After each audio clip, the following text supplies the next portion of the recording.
This video is sponsored by Card Kingdom. To pre-order Foundations, use my link in the description.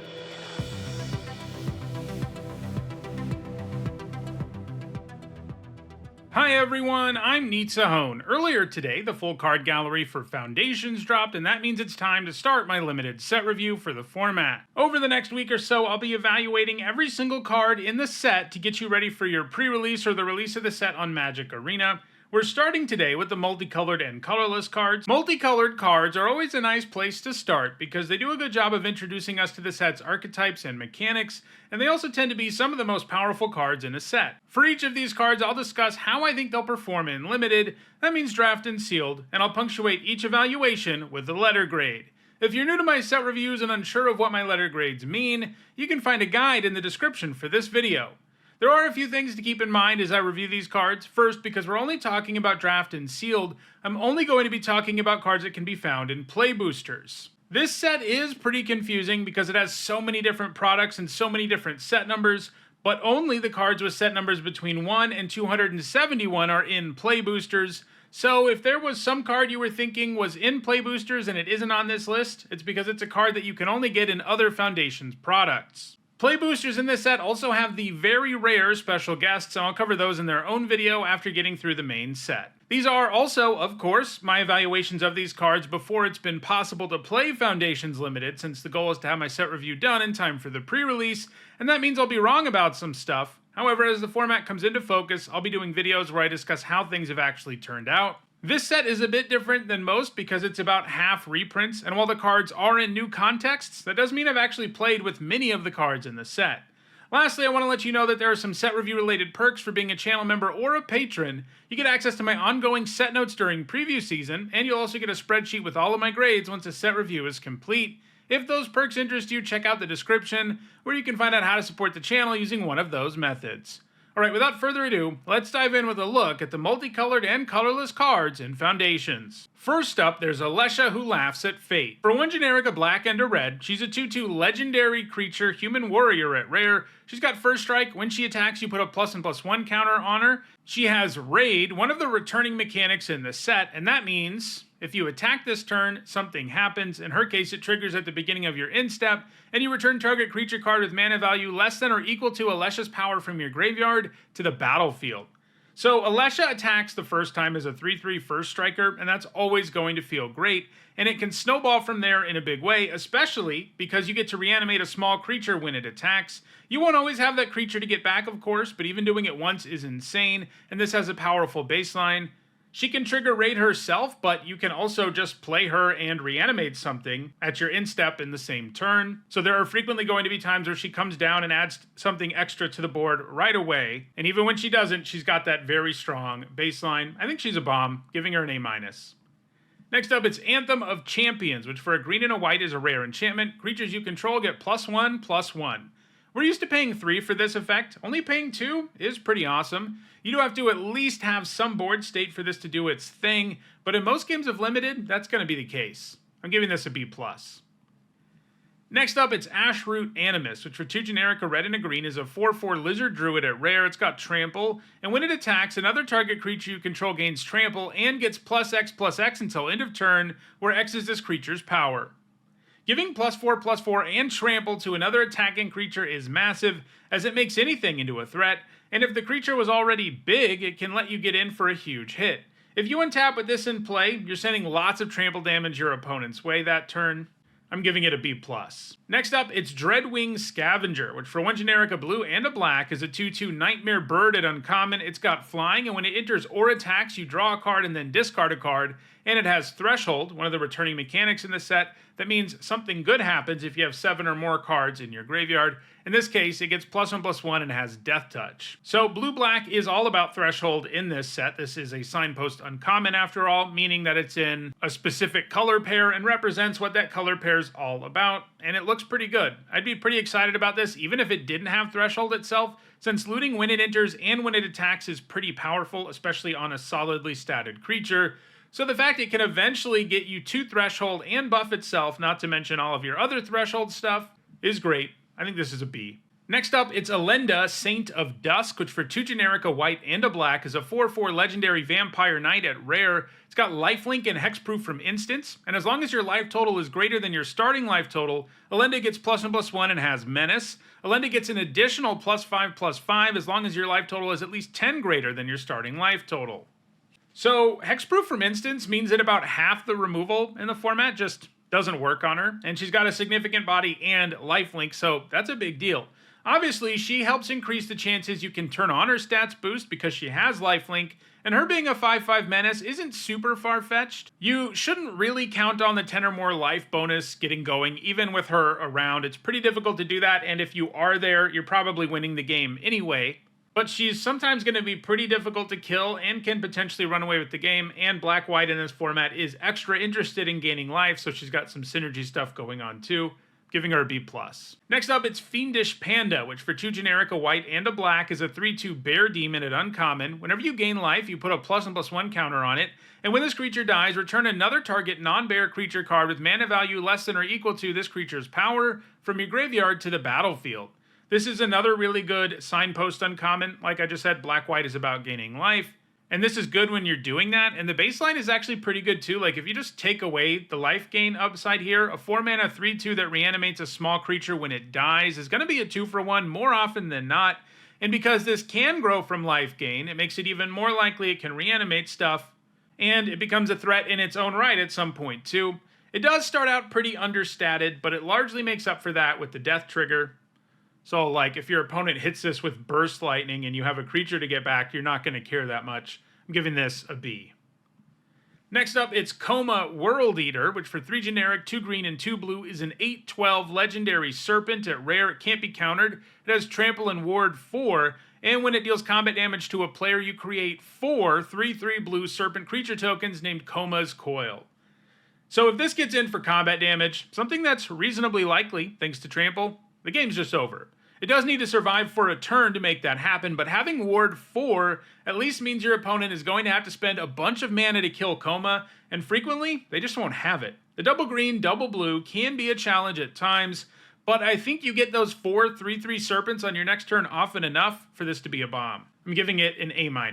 Next up, it's Kaikar Zephyr Awakener, which for 2 generic, a white, and a blue is a 3/4 legendary bird wizard at rare. It's got flying, and whenever you cast a non-creature spell, you choose one. Exile another target creature you control, return that card to the battlefield under its owner's control at the beginning of the next instep, or create a 1/1 white spirit creature token with flying. Kaikar has a very strong non-creature spell payoff. Most often, making a 1/1 flyer is the route you're going to go, but if you have a creature with an enter the battlefield ability or something, that can be more valuable than just getting a 1/1. Throw in Kaikar's efficient stat line, and we've got a pretty powerful card. I do think it falls a little short of bomb status, mostly because you will typically need to untap and then have a non-creature spell to generate that permanent value. So I think I'm starting with Kaikar at a B+. Next up, it's Niv Mizzet Visionary, which for 4 generic, a blue and a red, is a 5/5 legendary dragon wizard at Mythic Rare. It has flying, you have no maximum hand size. Whenever a source you control deals non-combat damage to an opponent, you draw that many cards. This is pretty underwhelming for limited. He pays you off for non-combat damage, which most red decks will have some of, but not so much that Niv will be super powerful, and keep in mind you have to do that damage to your opponent too. Something that occurs a lot less often in limited, although this does pay you off for pointing your Burst Lightning or whatever at your opponent instead of their creature. But I do think it's hard enough to actually generate value out of this that he's mostly just like a big flyer with some upside, which is a pretty good card, but I think just like a B- in limited. Next up, it's Perforating Artist, which for 1 generic, a black and a red, is a 3/2 devil at uncommon. It's got Death Touch and Raid. At the beginning of your end step, each opponent loses 3 life unless that player sacrifices a non-land permanent of their choice or discards a card. So this effect, which we've seen a lot of lately, isn't especially good the first time you get it because your opponent can almost always choose an option that has very little effect on the game. But it does start to snowball. The more you make your opponent have to do this, it becomes a lot harder for them to make a decision that doesn't affect them that much anymore. So if you swing with your 2-drop and then play this in your second main phase that turn, you're going to get that first trigger, which again isn't going to feel amazing, but it is value. It does get a little harder to trigger thereafter because this obviously isn't a great attacker on its own. It can trade for anything, but your opponent's going to be pretty happy to put their like 2-drop in front of this and just move on. Most likely to keep triggering it, you're going to need something else around that can help you get that value. And I don't think it's a bad card, I just don't feel like it's a signpost uncommon that really pulls me into a color pair either. I'm giving it a C+. Next up, it's Wardens of the Cycle, which for 1 generic, a black, and 2 green is a 3/4 elf warlock at uncommon. It has Morbid. That means something good happens if a creature died this turn. In this case, it triggers at the beginning of your end step, and you can choose to gain 2 life or draw a card and lose 1 life. This Morbid trigger is definitely good, but we've seen Morbid a lot over the years, both keyworded and not. And it's always a lot harder than you'd think to trigger it when you need to trigger it. Now, I'm not saying it's impossible. It's just also not something that you should expect to trigger every turn. Now, Morbid does, of course, count your stuff dying or your opponent's stuff dying, so it turns removal and stuff like that into extra good cards. Sacrifice effects will work for you too. But still, it's harder to make it work than it might look at first. Like, these are cards that I think everyone, when we first saw the Morbid mechanic, we all overrated because it seemed like that would be the case on enough turns for this to trigger all the time. But it doesn't quite do that. All of that said, drawing a card straight up, even if you only do it once with Wardens of the Cycle, is going to feel really good. I mean, you've already started out with a 2-for-1 there. You're only going to choose to gain 2 life with this when you are really low on life, and if you don't do that, you're going to die. Drawing a card is just way, way more powerful. So even though you're not going to trigger it a lot, I think the fact that even triggering it once is going to make this feel like a really good card makes it a pretty good card overall. I'm giving it a B-. Next up, it's Zamone, Paradox Sculptor, which for 2 generic, a green and a blue, is a 1/4 legendary human wizard at Mythic Rare. At the beginning of combat on your turn, put a +1/+1 counter on each of up to 2 target creatures you control, and you can pay a green and a blue and tap her to double the number of each kind of counter on up to 2 target creatures and or artifacts you control. This is really strong. You're almost always going to get those 2 counters the turn you play her, and getting 2 counters and adding a must kill to the board is amazing as what you get immediately. And she keeps doing it every single turn. I mean, that's what makes her a must kill threat. And most of the time, cards that do stuff with doubling counters are kind of silly and limited, but this effect is so cheap and she gives you so many counters on her own that it's going to make combat a complete nightmare once you've already put counters on a couple of your creatures. I mean, even if you just play her on turn 4, put a counter on 2 of your creatures, right? That probably lets you attack really effectively that turn in a way you probably couldn't before. Then on your next turn, you go to combat, put counters on those same creatures or 2 more creatures, and suddenly you can hold up this ability to add even more counters to things. She's just really, really strong. She's going to take over games, and even if your opponent kills her right away, you're going to feel like you're way ahead, and that is pretty much the textbook definition of a bomb, giving her an A. All right, from here, we're moving into multicolored reprints. The first of those is Balmor Battle Mage Captain, which for a blue and a red is a 1/3 legendary bird wizard and uncommon. It has flying. Whenever you cast an instant or sorcery spell, creatures you control get +1/+0 and gain trample until end of turn. This was a super strong signpost uncommon when we saw it originally, and I think it will be here too. Blue-red is a spell deck in the format. This is the signpost uncommon for it, and giving this buff to your whole board is huge. I mean, trample can make a big difference on some big creatures, but the stats boost is just good in general. You can end up doing tons of damage out of nowhere, and that's just if you're casting like one spell, and sometimes you can chain together multiple spells.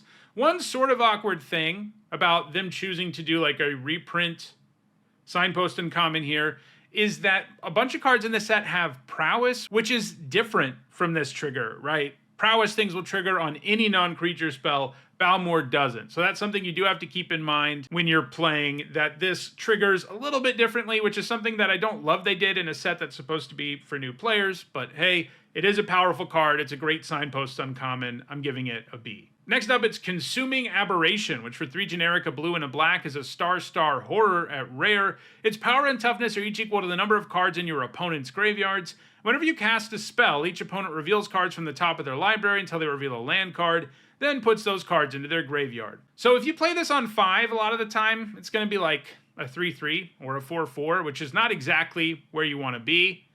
Once you cast that first spell, it is likely that it's going to grow, and it will continue to grow throughout the game. You shouldn't really count on actually milling your opponent out with this. That's not a strategy that works out in Limited all that often, but it can make it happen in addition to becoming a larger and larger threat. But the ceiling here is still largely just like a big vanilla creature, and that's just not very exciting. I think this is just a C. Next up, it's Empyrean Eagle, which for one generic, a white, and a blue is a 2/3 bird spirit at uncommon. It's got flying, and other creatures you control with the flying get +1/+1.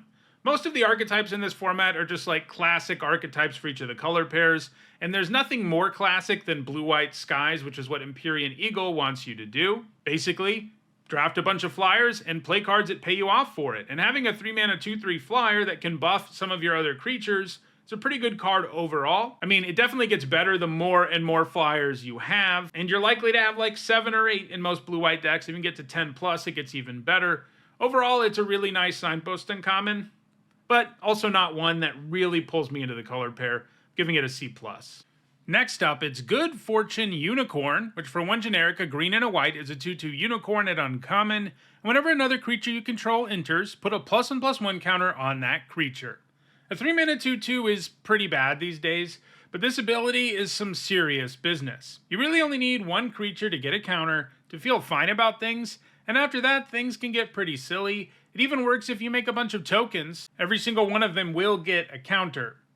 The stat line certainly holds it back some, but this is still a quality signpost uncommon. I'm giving it a C+. Next up, it's Heroic Reinforcements, which for 2 generic, a red and a white is an uncommon sorcery. It says create 2 1/1 white soldier creature tokens. Until end of turn, creatures you control get +1/+1 and gain haste. This was a really nice, aggressive signpost uncommon when we last saw it. I mean, on its own, it's 4 mana for 2/2/2s with haste, and that's pretty good. They do become 1/1s after that one turn, which isn't ideal, but as a baseline, that's not bad. And if you're in red-white, you're very likely to have some other bodies in play to take advantage of it. This is a card that can just end the game on turn 4 if you're playing a really aggressive red-white deck, and you played a 1-drop, 2-drop, 3-drop into reinforcements, and your opponent has like one blocker. The game's probably effectively over if it's not over entirely. This is a good signpost uncommon. I'm giving it a B-.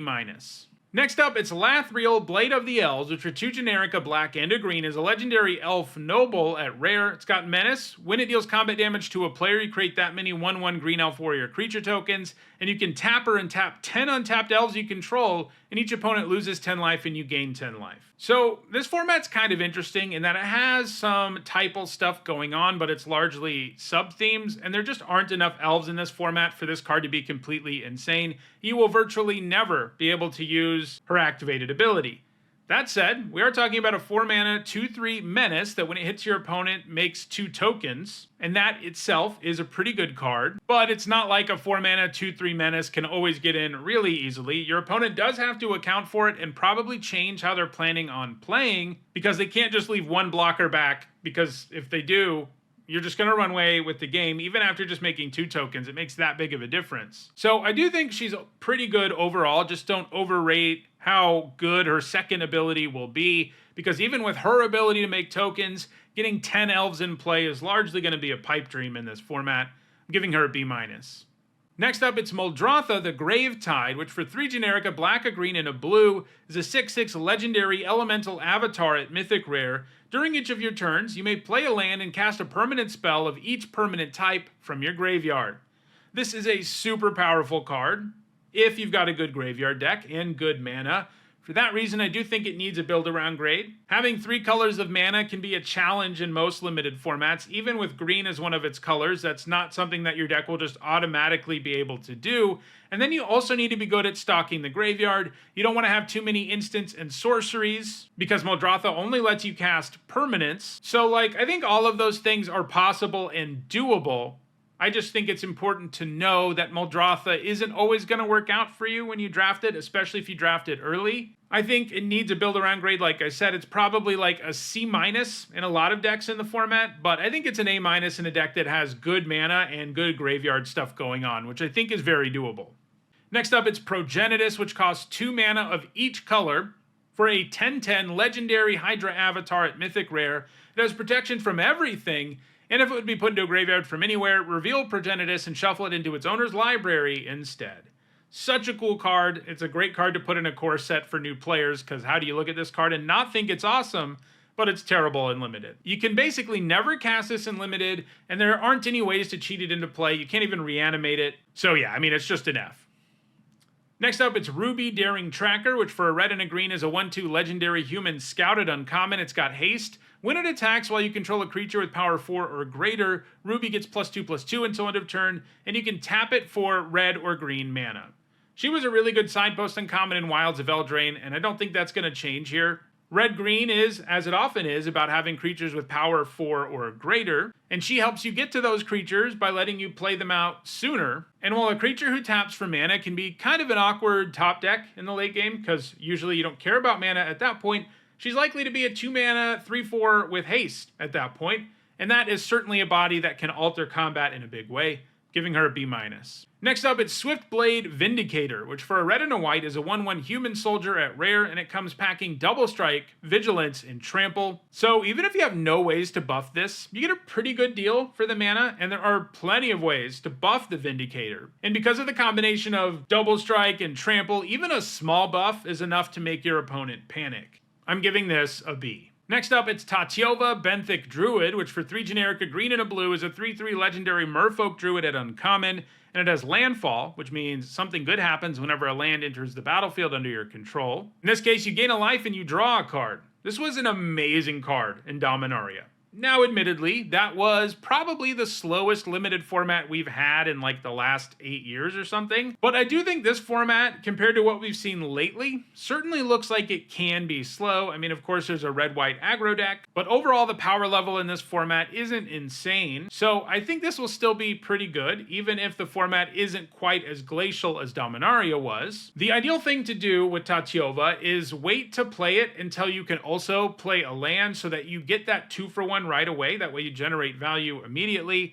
And then if your opponent doesn't kill Tatyova, it ends up winning you the game with card advantage, and the life you gain can even help you stabilize, giving this a B+.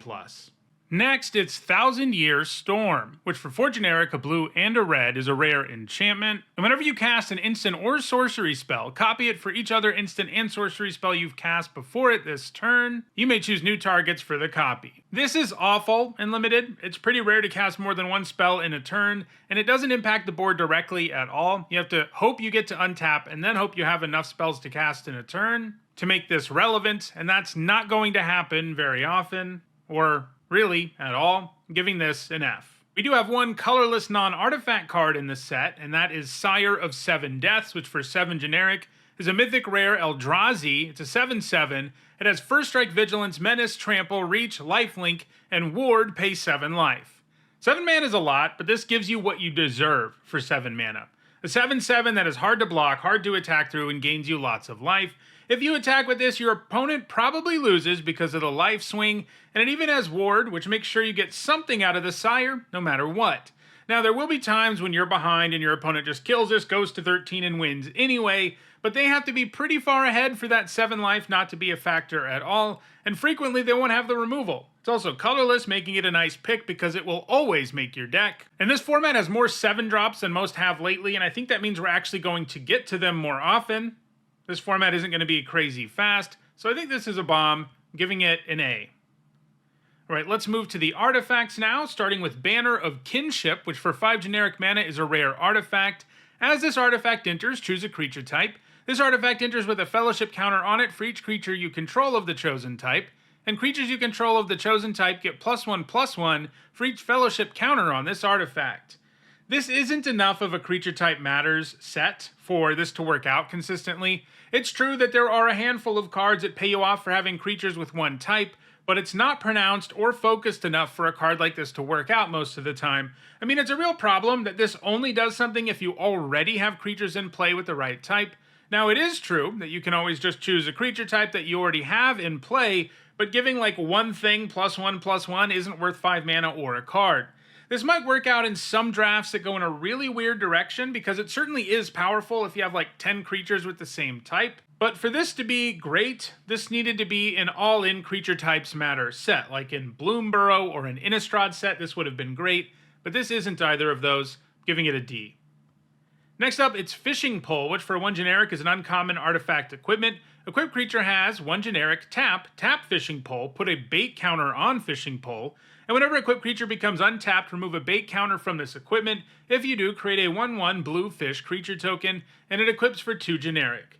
The design here is fun, but I think this probably isn't good enough to make the cut most of the time. Not offering a buff of any kind is brutal, and while it can spit tokens out, it takes an entire turn cycle to do it, not to mention an additional mana investment. If this format is really slow, a card like this could shine, but I think it would have to be slower than most formats are. It's hard to imagine this will be very good, giving it a D. Next up, it's Leyline Axe, which for 4 generic is a rare artifact equipment. If this card is in your opening hand, you may begin the game with it on the battlefield. The equipped creature gets +1/+1 and has double strike and trample, and it can equip for 3 generic. If you get to put this into play for free on turn 0, you're going to feel great. If you don't, well, you're not going to feel as good, but at least this is the kind of stats boost that can make virtually any creature into a threat. Paying 3 to equip will always feel a little bit clunky, but this can turn your vanilla 2/2 into the scariest creature on the battlefield, so the cost is worth it. I'm giving this a B. Next up, it's Quick Draw Katana, which for 2 generic is a common artifact equipment. During your turn, equipped creature gets +2/+0 and has first strike, and it equips for 2 generic. With Quick Draw in the name, it feels like this should have flash. It would certainly be better if it did. I don't like that you don't get any part of this buff on your opponent's turn, and that's a pretty big problem. It can obviously make a creature a better attacker, but the cost of playing and equipping it is high enough that that's not the most exciting thing in the world, especially when it's only relevant on your turn, giving this a C-. Next up, it's Ravenous Amulet, which for 2 generic is an uncommon artifact. You can pay 1 generic and tap it and sacrifice a creature to draw a card and put a soul counter on it. Activate only as a sorcery. You can also pay 4 generic, tap it, and sacrifice it, and each opponent loses life equal to the number of soul counters on it. The first ability is where most of the value is here. Giving up a creature to draw a card can feel pretty good.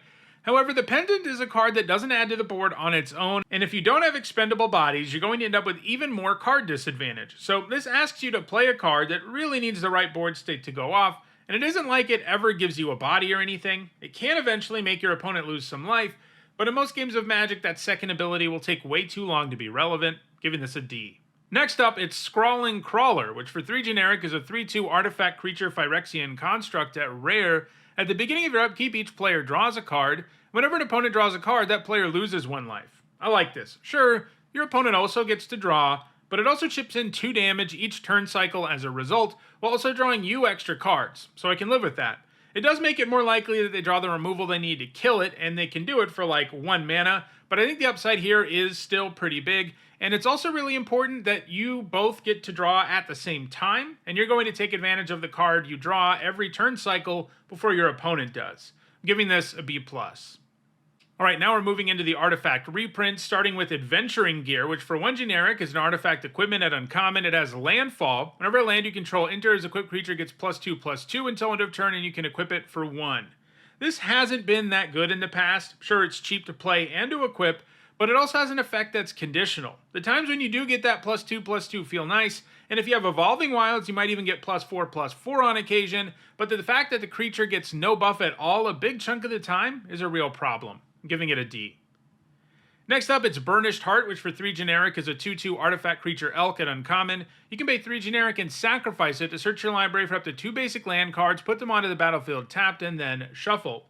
This was shockingly bad the last time we saw it, but that was also in a super fast format, and I've already mentioned that this doesn't strike me as one of those, though it is notoriously hard to tell. Ramping and fixing your mana is good if you have the time to spend all the mana to do it. It's not something every deck wants or needs, but I think enough decks will want to run it for it to be a C. Next up, it's Campus Guide, which for 2 generic is a 2/1 artifact creature golem at common. When it enters, you may search your library for a basic land card, reveal it, and then shuffle and put that card on top. This is never very good. It's passable if you are desperate for a 2-drop or for fixing, but it's pretty horrible at both of those things. Between being understated and only putting the card on top of your library, it's a D. Next up, it's Gleaming Barrier, which for 2 generic is a 0/4 artifact creature wall at common. It's got Defender, and when it dies, you create a treasure token. This does give you 2 pieces of material, but this isn't exactly a format that can take advantage of 1 card giving you 2 artifacts, so this is mostly a mediocre defensive creature that can help you fix your mana a bit. I think it's a D+. Next up, it's Gold Vein Pick, which for 2 generic is a common artifact equipment. Equipped creature gets +1/+1, and whenever equipped creature deals combat damage to a player, create a treasure token, and it equips for 1 generic. This was great last time we saw it, and while that format did have a dedicated equipment deck and this one doesn't, this is still going to be pretty good. It's efficient, grants a nice stats boost, and it can really help pay for you to re-equip it because the treasure it gives you, which also fixes your mana quite effectively, giving it a C+. Next up, it's Heraldic Banner, which for 3 generic is an uncommon artifact. As it enters, you choose a color. Creatures you control of the chosen color get +1/+0, and it can tap to add 1 mana of the chosen color. This card's pretty awkward, mostly because it doesn't really fix your mana the way you normally want a 3-mana mana rock to do. After all, you want to name a color that matches the creatures you have in play so that you can get the buff, and that often means matching a color that you already have mana for. Likewise, if you do name the color you're splashing, you have a super underwhelming card that doesn't impact the board in any way. In most ways, it's a worse manalith, and that's hardly a card you're going to try to put into your deck. I'm giving this a D+. Next up, it's Juggernaut, which for 4 generic is a 5/3 artifact creature Juggernaut at uncommon. It attacks each combat if able, and it can't be blocked by walls. These days, this stat line is mediocre, and the upside here is minimal. You need a pretty hefty artifact theme for Juggernaut to be good, and there isn't one of those in the format, giving it a D.